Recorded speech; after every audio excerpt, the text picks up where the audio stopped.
สบายดีตอนนี้มีอยู่สะพานลอยสีลมเด้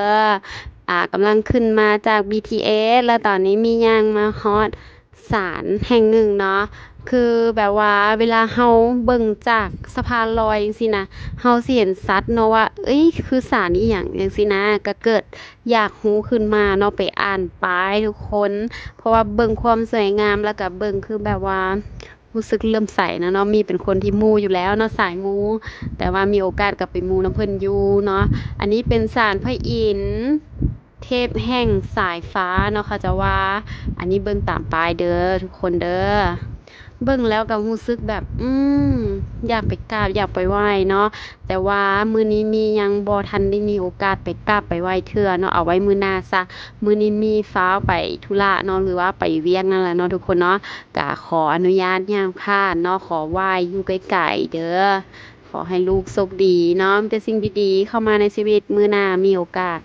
สิมาไหว้เนาะทุกคนเนาะและตอนนี้มีกำลังสิย่างต่อไปที่พารากอนเนาะเพื่อจะไปทำธุระไปเวียกนั่นแหละเนาะที่พารากอนแต่มีขอถ่ายคลิปวิดีโอจักหน่อยเนาะก่อนไปฮอดพารากอนและผ่านมาเนาะแล้วมีก็ยังเห็นอีกศาลหนึ่งเนาะอยู่บอนที่ว่าถนนนะถนนแห่งนี้ชื่อว่าถนน Last Dumley เนาะคือมีศาลพระภูมินั่นแหละเนาะเพิ่นว่าศาลพระภูมิและอยู่ในศาลพระภูมิแห่งนี้นะคือแบบมีข้อสงสัยเนาะคือแบบสนใจมาปึ๊บแนมเห็นจังซี่นะก็รู้สึกว่าแบบอยากรู้เนาะว่าแบบศาลพระภูมิแห่งนี้คือมีหลายคนมาสักการะบูชามาขอพรกับเพิ่นจังซี่ซึ่งมีเองก็ยังบ่ทันได้มาจักเทื่อเนาะมีแต่ย่างผ่านเนาะมื้อนี้รู้สึกว่าคนหลายเนื่องจากว่ามื้อนี้เป็นมื้อหยุดแน่เนาะเป็นวันอิหยังวันอิหยังมีก็จื้อบ่ได้แต่เป็นวันคัตฤกษ์นั่นแหละเนาะตามอ่าโรงราชการเนาะข้าราชการหลายๆที่ก็ได้หยุดเวียกหรือหยุดงานเนาะก็เลยว่ารู้สึกเบิ่งแล้วเห็นคนน่ะมาหลายเป็นพิเศษเนาะแต่สิ่งที่มีแปลกใจที่สุดเนาะยืนเบิ่งดนเติบแหละพอยืนเบิ่งแบบดนๆแล้วก็คิดแบบว่าเฮ้ยเขาเจ้าเฮ็ดหยังวะเห็นบ่ที่แบบว่ามีคนนั่งอยู่ทางหน้าน่ะเนาะเขาเจ้าสินั่งแบบพนมมือหรือว่ายกมือแล้วก็โนบจังซี้นะแล้วสิมีนางรำโนราอยู่ทางหลังเนาะแล้วเขาเจ้าก็สิรำแบบสิคือเขาเจ้าเฮ็ดหยังวะซึ่งบ้านเฮาแบบบ่มีนะแล้วก็บ้านมีก็บ่มีแบบว่ารำโนราอิหยังจังซี้นะก็บ่มีเนาะก็เพิ่งสิเคยเห็นเนาะเมื่อก่อนก็เคยเห็นแต่อยู่ในโทรทัศน์หรือว่าอยู่ในทีวีตามหนังตามละครจังซี้นะแต่มื้อนี้เนาะมีได้มาเห็นตัวจริงเนาะแต่ว่ามีอยู่ไกลเนี่ยเนาะคือว่ามีอยู่เทิงสะพานลอยก็สิได้ซูมๆเข้าจักหน่อยแต่มีเบิ่งออกไปก็คือชัดเจนอยู่เนาะแต่เวลาถ่ายจังซี้นะก็บ่ค่อยชัดเจนปานใดแต่พอเบิ่งออกอยู่บ่ว่าจุดใดที่มีเว้าถึงเนาะคือเขาเจ้าสินั่งอยู่ทางหน้าอ่าแล้วนางรำก็สิรำไปเนาะจนแบบว่าประมาณนาที2นาทีหรือว่า3นาทีก็สิผลัดกันเข้าผลัดกันออกบางครั้งก็มีคนหนึ่งเนาะมานั่งอยู่เห็นบ่มีซูมขึ้นให้ทุกคนเบิ่งเนาะว่าแบบนี้แหละเนาะแล้วก็สิมีโนรารำอยู่ทางหลังอ่าบางครั้งก็2คนจังซี้นะมานั่งเรียงกันแล้วก็พนมมือแบบซี้แล้วก็นางรำก็ทำหน้าที่รำไป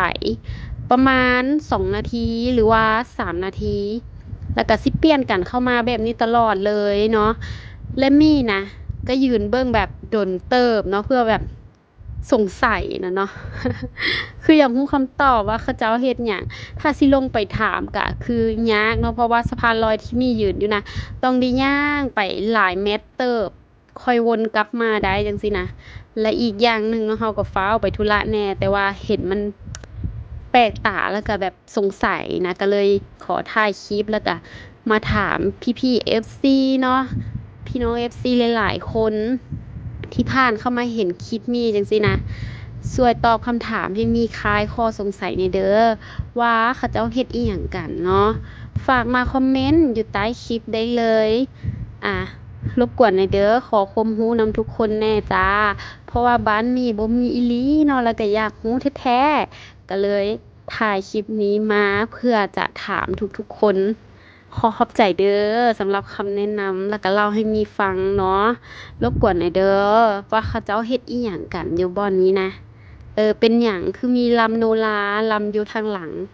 แล้วเพียงแต่นาที2นาทีแล้วก็พัดกันเข้าพัดกันออกอยู่ศาลพระพรหมแห่งนี้นะเนาะอันนี้เป็นข้อสงสัยแล้วก็อยากรู้แฮงเนาะรบกวนหน่อยเด้อขอขอบใจฝากกดไลค์กดแชร์กด Subscribe และอย่าลืมกดกระดิ่งเพื่อบ่ให้พลาดคลิปวิดีโอใหม่ๆของ